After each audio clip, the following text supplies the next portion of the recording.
Good evening, Bahamas. Coming up tonight, Eye on Lee. New tonight on Our News Weekend, we are still tracking Hurricane Lee as it moves closer to the islands. We've got the latest on its projected path off the top. Stinging criticism of G20 countries by the United Nations Secretary General as he urges leaders to act now on climate change.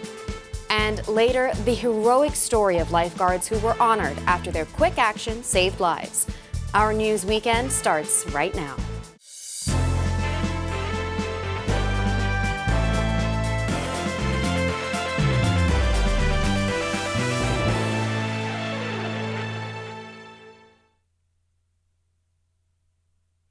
This is Our News Weekend. Thank you so much for joining us. I'm Marlena Leonard. We are still tracking Hurricane Lee, which has now been downgraded to a Category 3 storm. As Lee moves across the Atlantic, it's expected to bring life-threatening surges, although it's not projected to hit our islands.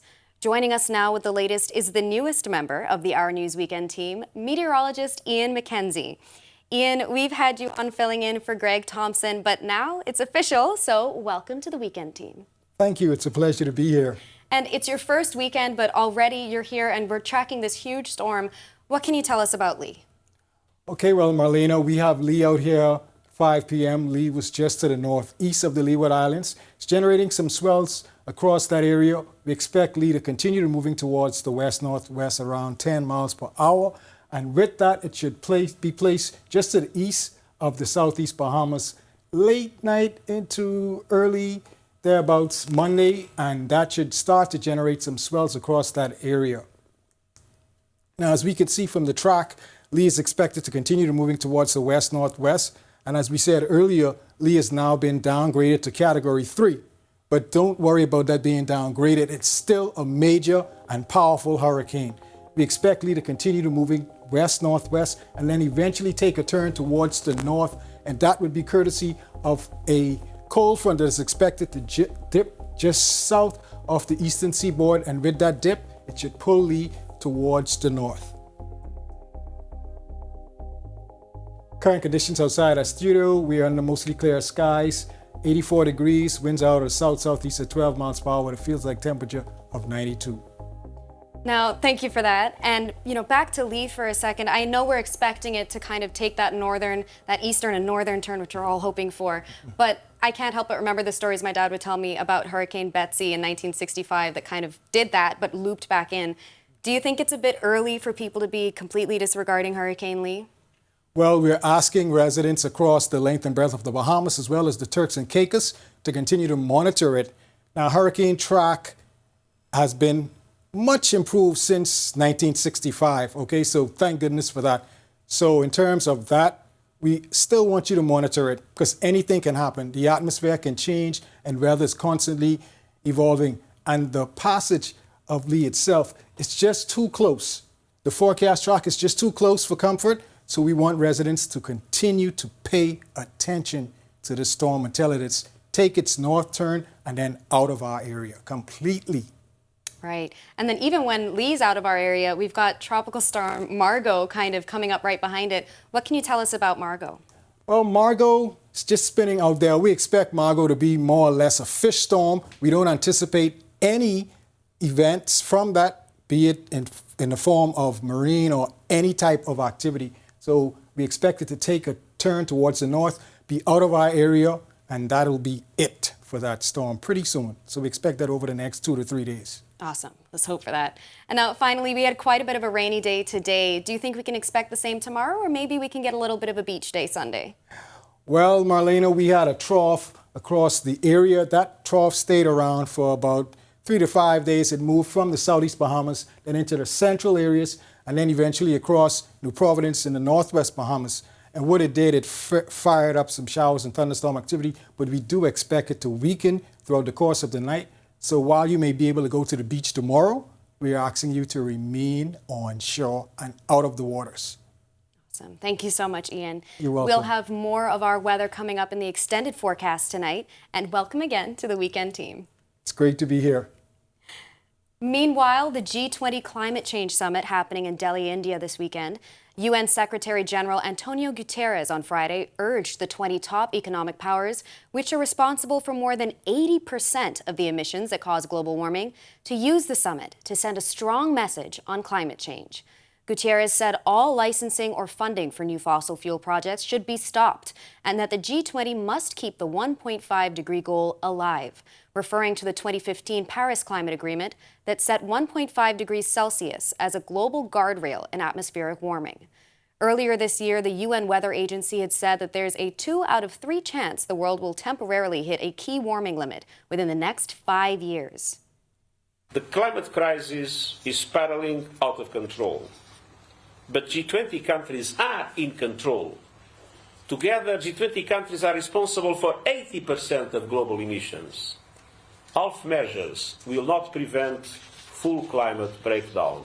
If there is climate change, 80% of the emissions have a lot to do with it.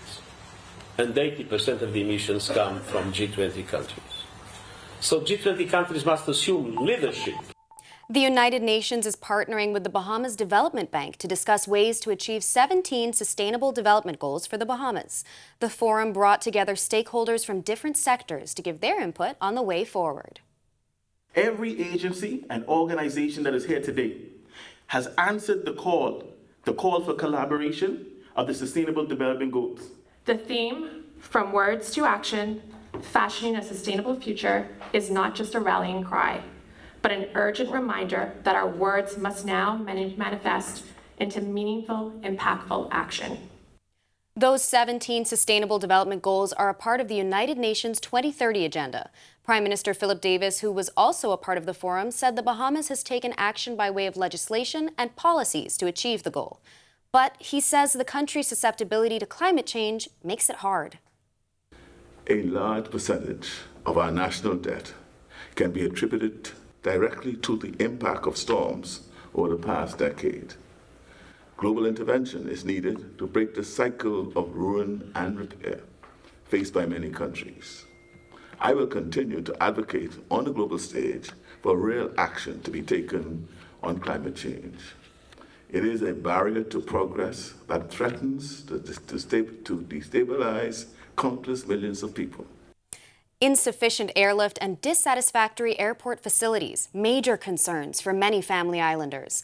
That, coupled with other issues like the need for healthcare facilities, banking services, and proper infrastructure.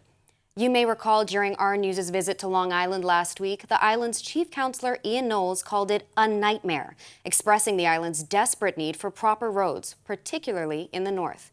But will that island soon see some major upgrades? We put the question to incoming Minister of Works and Family Island Affairs, Clay Sweeting. I mean, we have plans, for the whole country, and like I say, Family Islands will get special attention. So when I take the role as Monday, on Monday I'll get my briefing at the Ministry of Works to see what we need to accomplish and do as much as we can and as soon as possible. So you'll see us quite active in the next few weeks. Still to come on Our News, dengue cases climb to 70, but environmental health officials say there's no need for island-wide fogging. We'll explain why, coming up. And later, the quick action by lifeguards that saved 4 people, now dubbed heroes. Find out what was going through their minds at the time of the rescue when Our News returns. Doctors Hospital is reimagined primary care. We have invested to improve our health system, ensuring that accessible, affordable, world-class clinical care is closer to you. Your relationship with a primary care provider shapes the foundation of your overall health. Our new, modern primary care facilities are where critical diagnosis and true personalized treatment begin. With locations across New Providence, Grand Bahama, and Exuma, we invite you to experience the Doctors Hospital difference. Book your next appointment at clinics.doctorshos.com.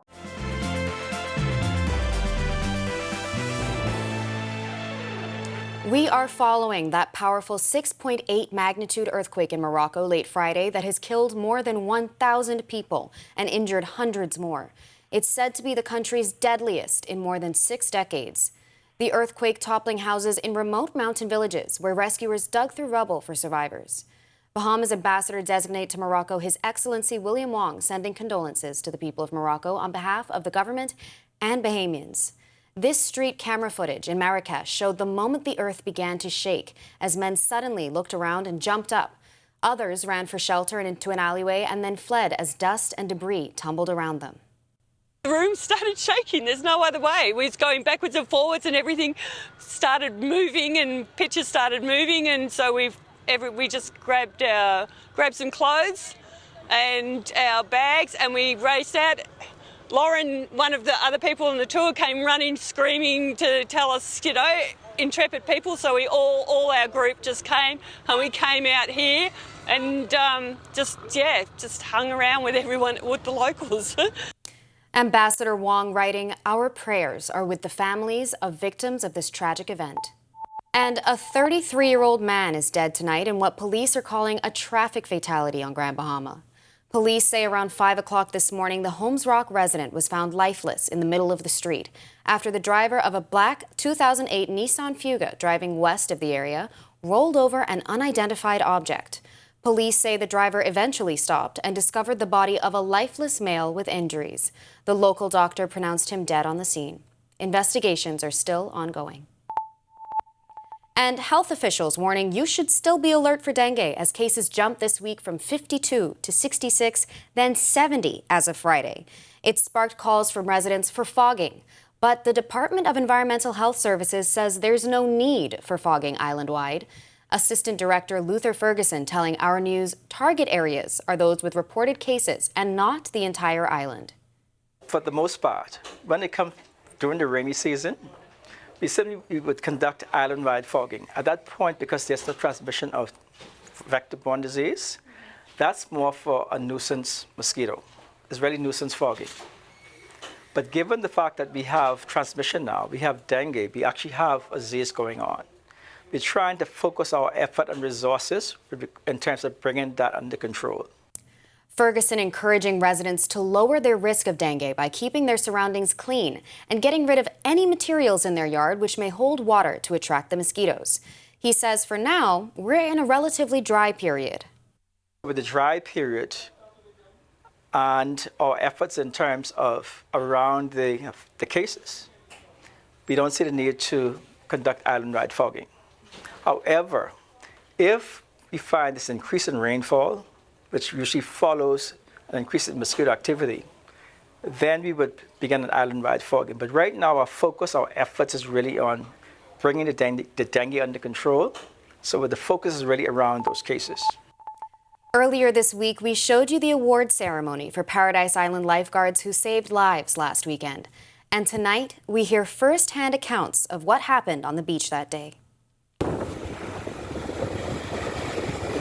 All right, the team is out there trying to make the rescue. /1. This video shows the dangerous and heroic rescue involving 4 Atlantis lifeguards and 1 Riu lifeguard who braved the rough waters off Cabbage Beach and worked together to save 4 men whose boat had capsized off the coast.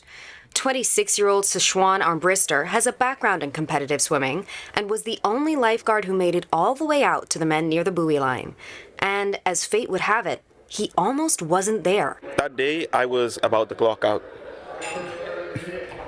I was coming off post around 5 o'clock, took my sweet time, got to the beach, and that's where I saw a commotion happening. And in my mind, I was just like, gotta go in, gotta get there, gotta get them, gotta get back.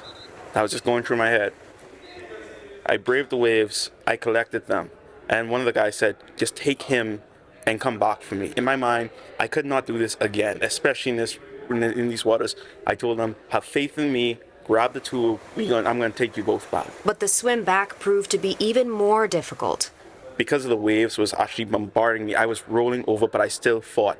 At one point, I got pulled under. I had to swim under and then pop back up and keep going. I reached the shore break. I could not get back in. The pull was too much. I had to go, turn around, told them, brace yourselves. We're gonna have to get thrown in. 22-year-old Martinique Leary also jumped into action. Although she was scared, she says she made multiple attempts to swim out to help bring the men to safety. I got rolled back to the shore, made an attempt the 3rd time. It rolled me back. So I still went into the water where I was waist deep.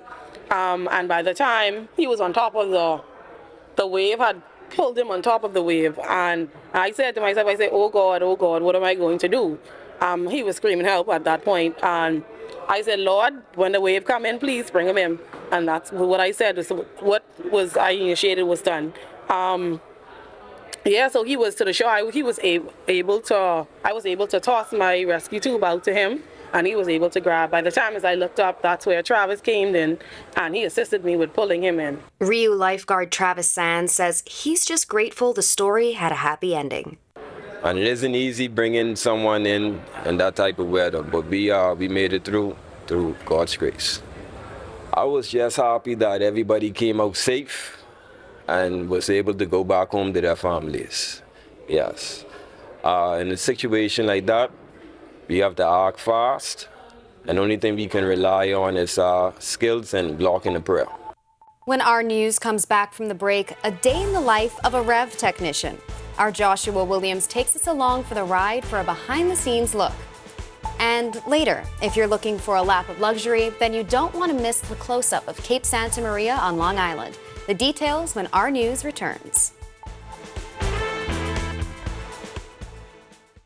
With over 25 years in business, nothing says commitment to our people, culture, and service like REV. And this year is no different. We will continue to elevate your home experience for you to create and share memories for years to come, while keeping you connected to the people and things you love most. Our pledge to provide quality service each year remains true. REV is made for you.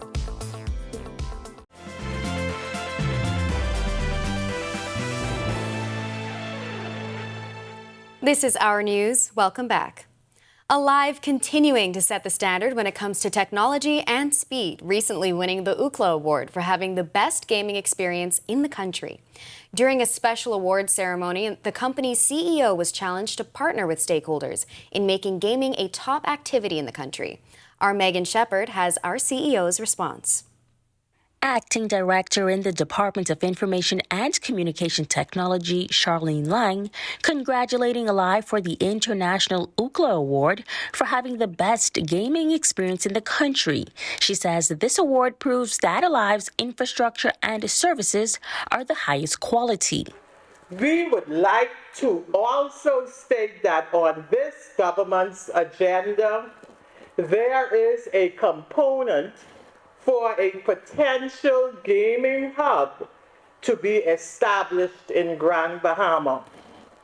We encourage citizens, in particular our youths, to expand their skill level in this arena and developing game apps that could be used internationally. Hint, hint, Cable Bahamas Alive.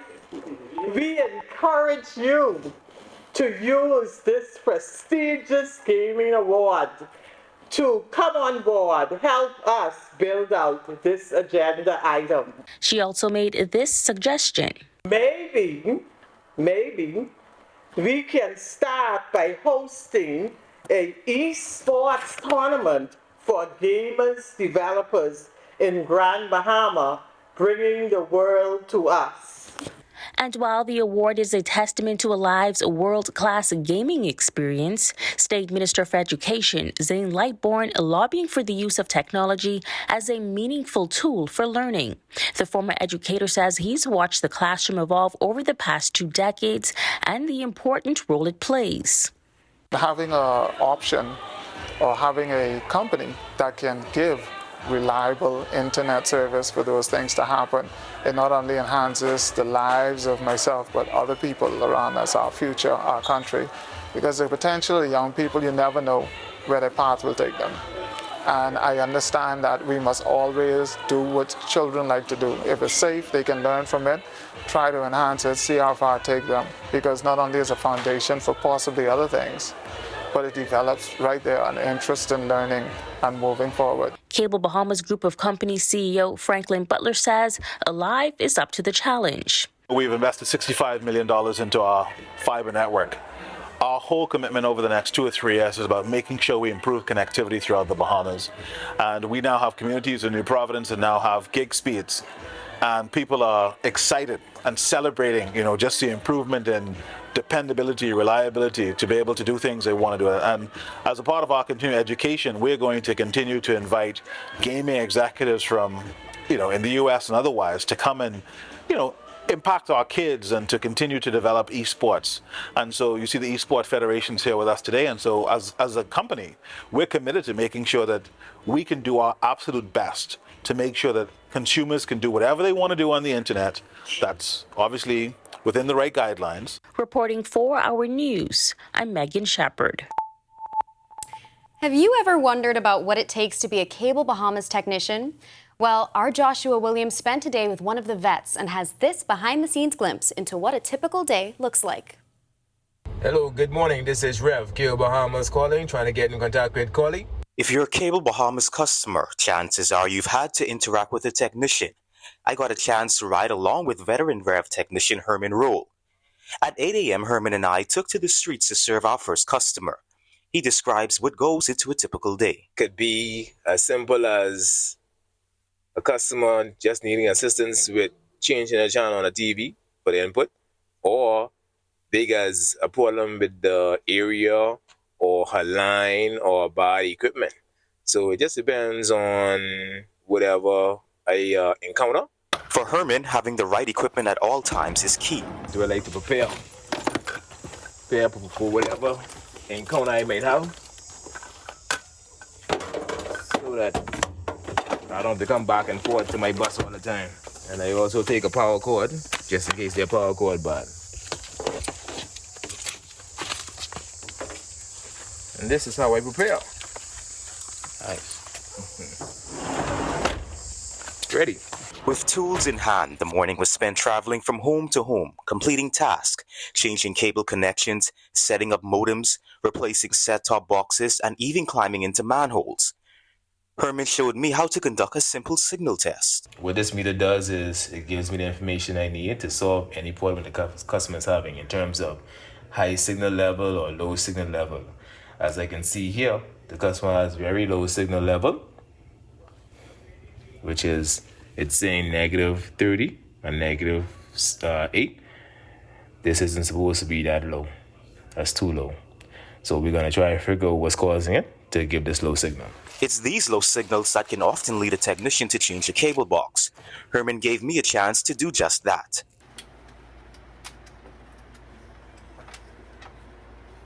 Right here? Yeah. Just cut it? Yeah, just cut it. Oh, I ain't not in the right. No, it isn't the right thing. That's just how hard it is to cut. Oh. Yeah. The 15-year veteran shares that meeting the customer's needs is what's paramount. But at the end of the day, it's all about how you talk to the customer and how you let them know that you're willing to fix the problem that they're having. And sometimes it works and they calm down, and sometimes they really don't care. They just want their service fixed that they're paying for, and I try my best to fix it for them.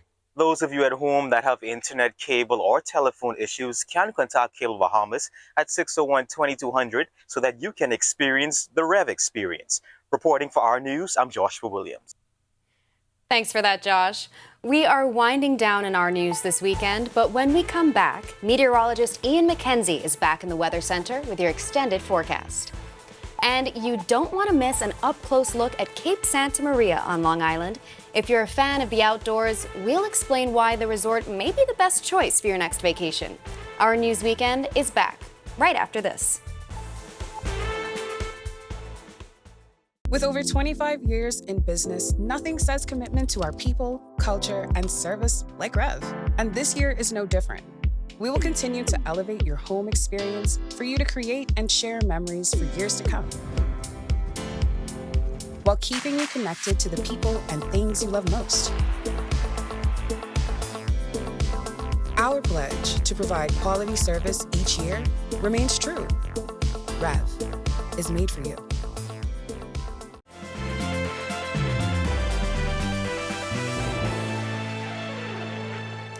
Welcome back to Our News. We continue to keep our eyes on Hurricane Lee as it moves through the Atlantic.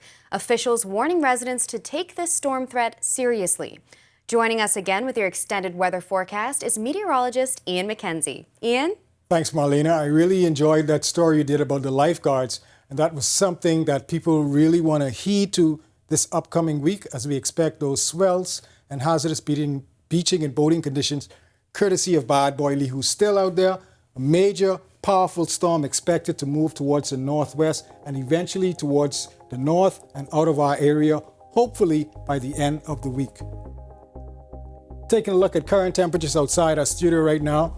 Well, across the islands, rather in Freeport, we have 85, 86 in Allenstown, Bimini, 83 at Great Harbor Key, 83 also in Marsh Harbor, Abaco, and Nicholstown, 84 in the capital, and 84 in Governor's Harbor, Eleuthera. In the central Bahamas, Arthurstown, Kidd Island, 84, 84 also in Georgetown, 84 also in Coburn Town, San Salvador, and a pair of 85s in Deadman's Key, Long Island, and Kemps Bay, Andres. In the southeast Bahamas, we have 86 in Colonel Hill, Crooked Island, 86 also in Duncantown, Ragged, 85 in Acklands, 88 in the hotspot, Abrahams Bay, Mayaguana, 87 in Providenciales, and 87 also in Matthewtown in Agua. For you boaters now, we want to stress the urgency of staying out of the waters in port beginning about Monday through most of the week as we have those swells being generated from Hurricane Lee that are going to be treacherous, dangerous, and life-threatening. Winds will be east to southeast at 10 to 15 knots across the northwest and central Bahamas. Today, we have rip currents out there for you swimmers, so we're asking you to stay on shore as well. Boaters not to venture far from port tonight. Seas 2 to 4 feet. We expect a low tide at 11:31 p.m. tonight. For the southeast Bahamas, rip currents tonight. We're asking you boaters to remain in or near port tomorrow. Winds will be east to southeast at 10 to 15 knots. Seas 2 to 4 feet, building up to 6 feet by tomorrow in those easterly swells. Here's a look at your national forecast.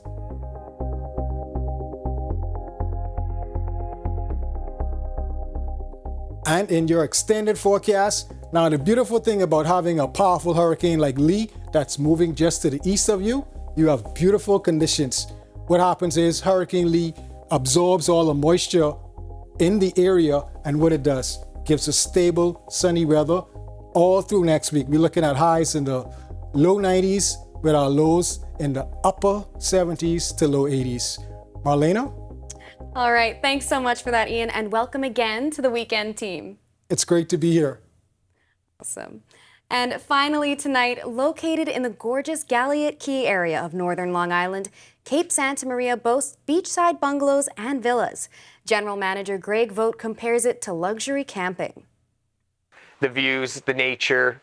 We had dolphins here. We had a baby dolphin actually that was just rescued last week here. So we had dolphins. We've had a marlin that came the other day into the back lagoon area, and of course stingrays everywhere. So a lot of that nature and the relaxing water sports that they can do. But running a business on an island isn't always easy. Most of the challenges are logistics, bringing in the amount of food that you need for quite a large resort, maintaining levels of staffing and with a small population on a very small island, and also a lot of the weather factors that can change on you here very fast, and especially when you have the boats on the water, that you've got to be very, very astute at making sure that you're watching the climate. And Vogt says 2023 has been good to the resort. This year's been really good. The summer's been really, July was a little quieter, but August has been very busy. Over the year, we do about 65%. The bungalows are a little higher than the villas, but the villas have now been coming on strong since we've come to the resort. We're finding like a lot of the families are coming down during the summer, from the U.S. and from a lot of Europeans are coming during the summer as well, probably for the remoteness. But the villas are picking up, and they're wonderful for larger groups and families. While they're currently closed for seasonal renovations, the resort reopens this November. Reporting for Our News, I'm Marlena Leonard. To see that again and for all of today's top stories, visit ournews.bs. With that, we thank you for joining us for Our News tonight. On behalf of the entire team, I'm Marlena Leonard. We'll see you tomorrow night.